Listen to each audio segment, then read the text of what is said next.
fotó? Nem. Megy. Kérem, fogja meg az eszközt. Következőképpen egy 2003-as Kunsági Márló bort fogunk összekeverni. Minőségi freeway kólával a következő eszköz felhasználásával. Szükség van hozzá egy svájci bicskára, amelyben található dugóhúzó. Ez helyettesítheti otthoni rendes dugóhúzó is, bár szakszerűbb ezzel. Ha tudjuk, erős tekerintésekkel belecsavarjuk a boros üvegbe. Következőképpen néz ki. Ilyen állapotban lesz. Utána megkérjük segítőnket, László urat, fáradjon ide, bontsa meg az üveget, a kólás üveget. Feltűnően intelligens. Addig is. Míg kibontjuk a bort, amennyiben sikerül. Hallották? Majd kollégánkat megkérve, hogy tartsa az üveget, óvatosan, hogy egy csepp se veszten kárba, elkezdjük átönteni. Mutató ujjunkat érdemes az üvegek szájához tartani, hogy szét ne csúszandék. Ez itt nem megy, ha segítsünk ki a balszék. Tartsa rendesen.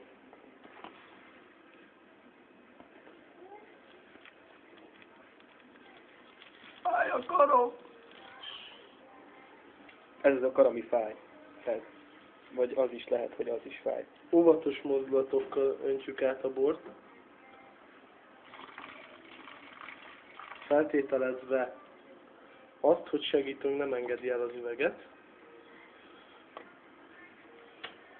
A kiürült üveget lehetőleg újrahasznosító tégelybe tesszük, de mivel ilyenünk itthon nincs, ezért csak lerakjuk az asztalra, majd itt térleljük 2-3 hétig, és utána eljuthat a szemetesbe.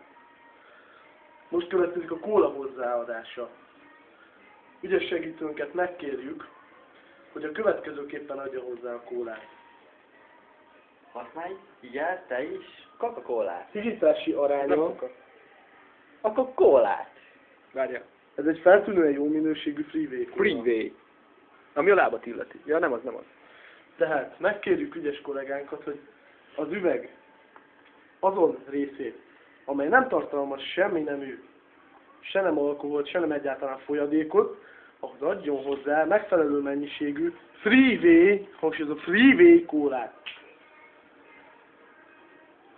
Ez volt a reklám helye. Nos, a kupakot jó messzire elhajítjuk, hiszen már úgysem sokáig lesz rá szükség, és segítőnket megkérjük, hogy óvatosan helyezze rá a másik üveget a boros kólás üvegünk szájára. Majd finom mozdulatokkal, halk csobogással jelezve átöntjük a kólát. Ennek következtében az italunk felhígul, és teljesen alkalmassá válik bármiféle emberi fogyasztásra. E127-et nem tartalmaz. Szerencsétlen segítőnk azonban lehetőleg ne válasszanak olyan segítőt, aki szereti az alkoholt. Köszönjük, hogy ma is velünk tartottak.